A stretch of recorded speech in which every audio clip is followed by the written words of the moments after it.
And greetings, everybody. We've entered the end of February and we are going into March, and we have Dr. Robert Doyle who's going to talk about everything that's going on in the night sky, including daylight savings time, and I should say daylight saving time, not savings time, and of course the spring equinox, which is coming up. So I'll hand it over to you, Dr. Doyle.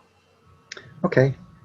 A daylight time begins on March 14th, and day and night are equal on the 17th.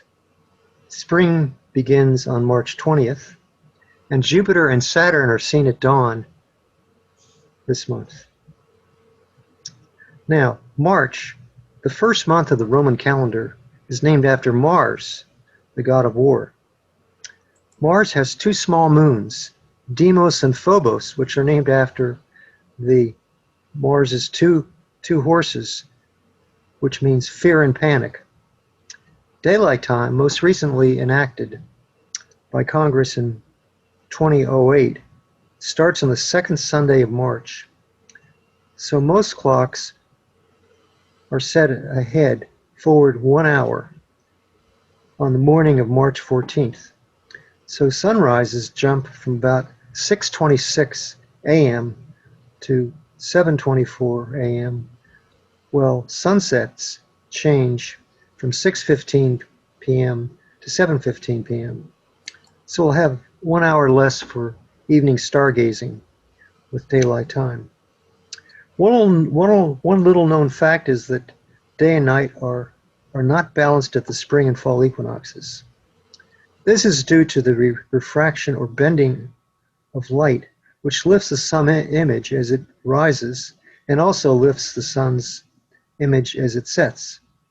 On March 17th, which is St. Patrick's Day, before spring begins, the day and night are each 12 hours in length. A similar delay occurs in early fall, when night and day are balanced on September 25th, 3 days after the start of fall. Spring officially begins on March 20th, when the sun crosses the celestial equator. This is the extension of the Earth's equator projected into space. During March, the amount of daylight in the Hagerstown area increases by 1 hour and 18 minutes. As summer approaches, the daylight becomes less than a minute each day.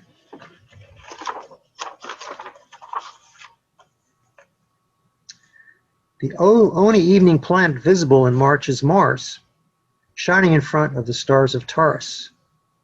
In early March, Mars shines in front of the Pleiades, or Seven Sister star cluster. On March 19th, the moon will appear near Mars. On March 21st, Mars is 7 degrees north of Aldebaran, the star marking the eye of Taurus. The stars and planets are both the same brightness, but Mars will shine more steadily than the stars. In early March, Jupiter creeps into the southeastern dawn. Higher and farther to the right is Saturn, only 1/10 as bright as Jupiter. The innermost planet, Mercury, will appear close to Jupiter on March 5th. Then in less than a week, Mercury will fall back and be lost in the sun's glare. The glorious evening stars of winter are slowly retreating to the west. The brightest stars form a huge oval, the center of which is the pink star Betelgeuse of Orion. The moon will glide across the oval from March 19th through the 22nd. On the top of the oval is the bright golden star Capella. At the bottom is Sirius, the night's brightest star. And interesting to note, as we talked about the equinox, is that we have some information here about that.